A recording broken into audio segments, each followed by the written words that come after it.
Hello everyone, welcome back to Journey with Data.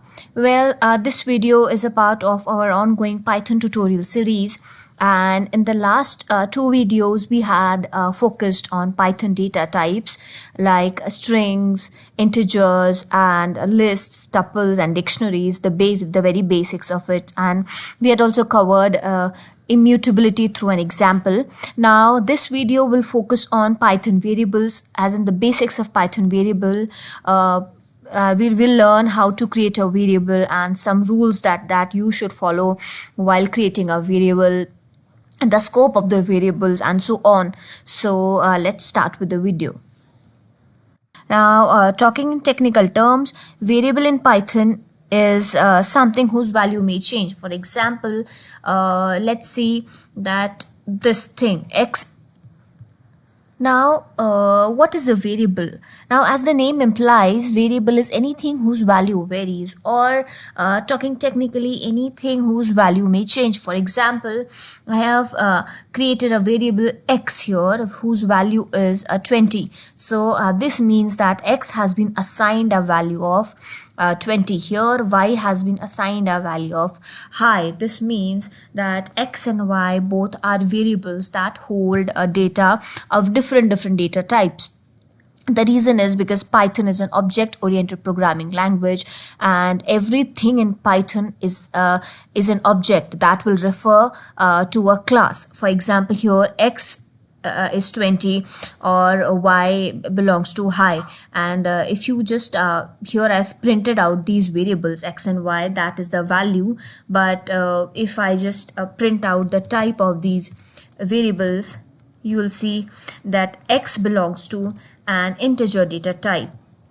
Similarly, y variable belongs to a string data type because that's enclosed in quotes. Now, for all those who are new to Python data types like string and integers and so on, they can refer my previous video. I'll post the link in the description box below.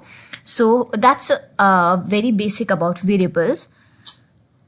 Now, Python variables, they basically do not need any explicit declaration because it happens automatically whenever we are assigning a value. Here, see, I have not declared anything explicitly. I'm just assigning a value to these variables that I've created. And now there are certain rules that you should follow while creating variables. So as I have listed here, Python variables can only begin with a letter A to Z or an underscore. So it can either be a capital letter, or it can be an uppercase letter, or it can be a lowercase letter.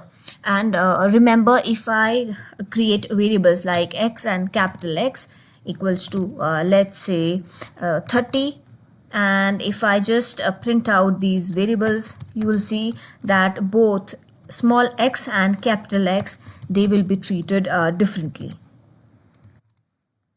So it is case sensitive. And here, so Python is case sensitive. Age and age will be two different variables, and they should begin with an underscore or a letter A to Z, or uppercase or a small case letter. For example, if I create a variable named as 1 underscore x, and if I just try to print out the value, you will get an error because they should start with either alphabets or an underscore. However, if I remove this one and I just try to print it out, you will get the output. And keywords, meaning the reserved words, for example, and, break, continue, etc. These are some reserved words that should not be used as variables. Now, the variables, they also support a multiple assignment. For example, you can assign value to variables, namely, let's say I have three variables x, y, and z, and instead of assigning the values like I've done here, instead of assigning the values to them in separate lines, you can assign the values simultaneously, like I've done here. So I've created two variables x and y. X contains John and y contains a value of 1. If I just try to print it out, you will see that the values have been assigned simultaneously in a single line. So that's about the Python variables and naming conventions. However, if you want to know more on the naming conventions, you can refer to the PP8 style guide from python.org, and I'll paste the link in the description box below, where they very well explain the naming styles and naming conventions that you should avoid and you should follow for your variables. So let's discuss the scope of variables. So the scope can be divided into local and a global scope. A local scope is something which is defined or which finds its scope only within the function. For example, if you declare a variable within the function, now the scope can be local. For example, I've created a function here, var scope. Now a functions are created in Python using def keyword, and we will come to the detailing of functions in our next video. So for now, let's focus on local and global scopes. Now I've created a function called as var scope. Again, I've created a variable y and assigned a value Joe to the variable. Here I'm just trying to print the variable. And let's see, let me remove this part. Now let me just call the function, and let's see what does this contain. Let me just run this. Now you will see that local scope Joe has been printed out. Now let me assign a value of a 10 to this variable. Now I have created another variable y and assigned not another variable, I've created a variable y and this time I've assigned a value of 10. So if you read this code all together, you will see that I've created a variable y containing a value 10, and then I've created a function var scope, and again I have assigned a value Joe to this variable y. And now if I run this function and try to print out the value y, now what should be the output of this code? Should it be 10 or should it be Joe? So that's where this local and global scope comes into picture.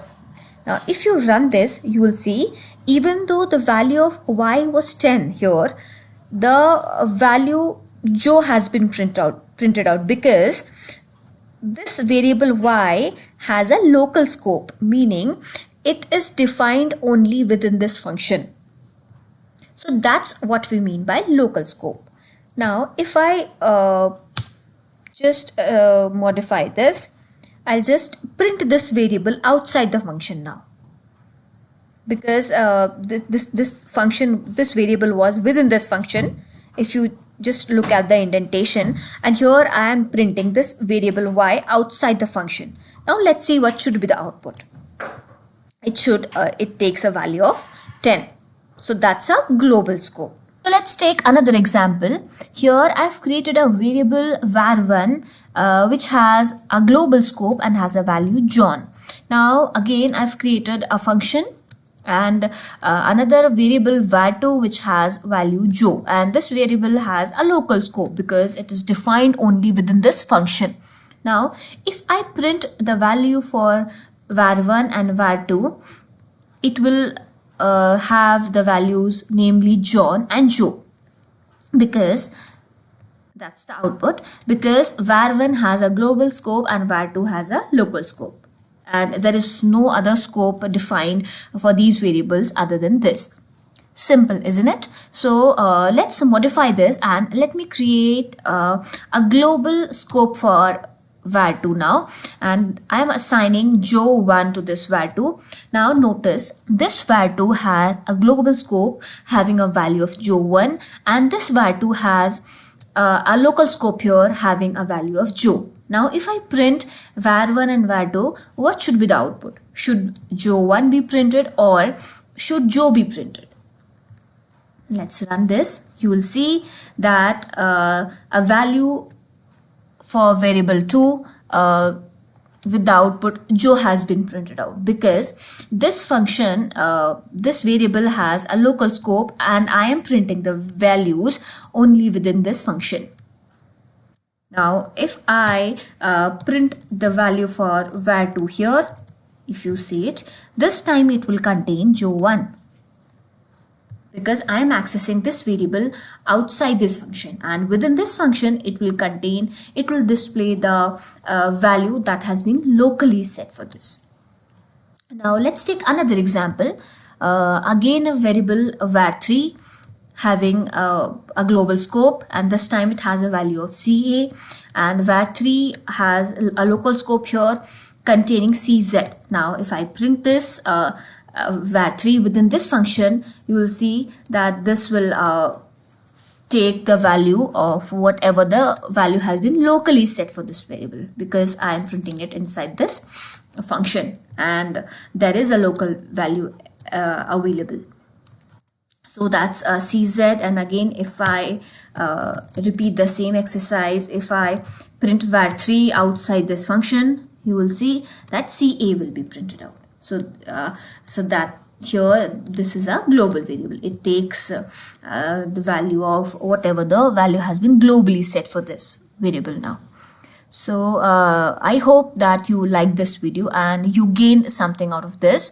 So do like, share and subscribe to the channel, and the upcoming videos will be focused on more on Python. They will be sort of a Python tutorial series, so that a beginner who's new to Python can gain most out of it. So do like, share and subscribe to the channel. Thank you so much.